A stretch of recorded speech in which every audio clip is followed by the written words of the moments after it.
About me a bit later, but first things first. And the thing is, whenever I ask, especially the higher management, the general managers and CEOs, that what is your top priority? And 90% of the time I get the same answer, that is innovation and efficiency. And it makes me laugh, because anybody who is in high or low position has some amount of good passion in him should really understand that innovation and efficiency do not go hand in hand. Let me make this very clear. Innovation is trial and error. It is not giving up when people say you should. It is being consistent all the time. It is making mistakes and learning from them. Whenever I talk about innovations in my seminars or one-on-one with any person, the first thing I get is, oh, but I don't know how to innovate. Well, first of all, you need to understand the concept of innovation.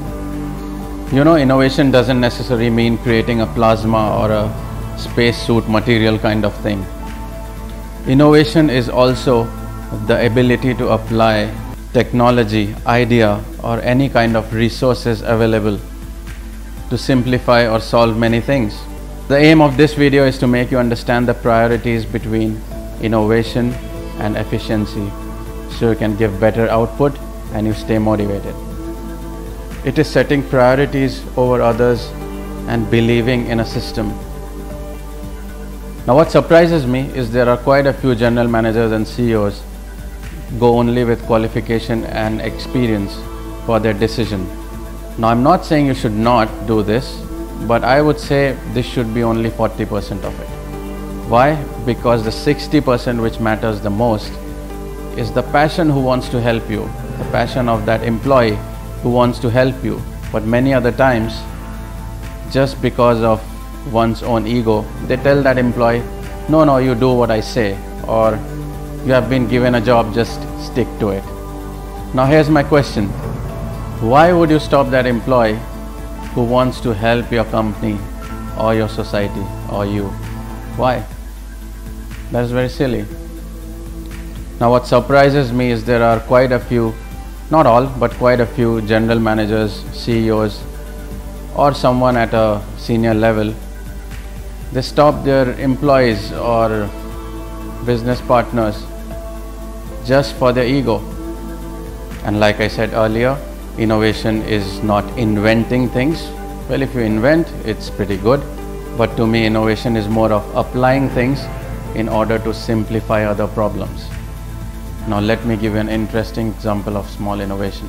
So this story is of 90s, and in India there were very few car models around that time. One of which legendary car was Ambassador, and the security systems in the car used to be very expensive. You know, only the elite car had, imported ones had those kind of security system like we have today. So there was one local mechanic. He designed one simple thing.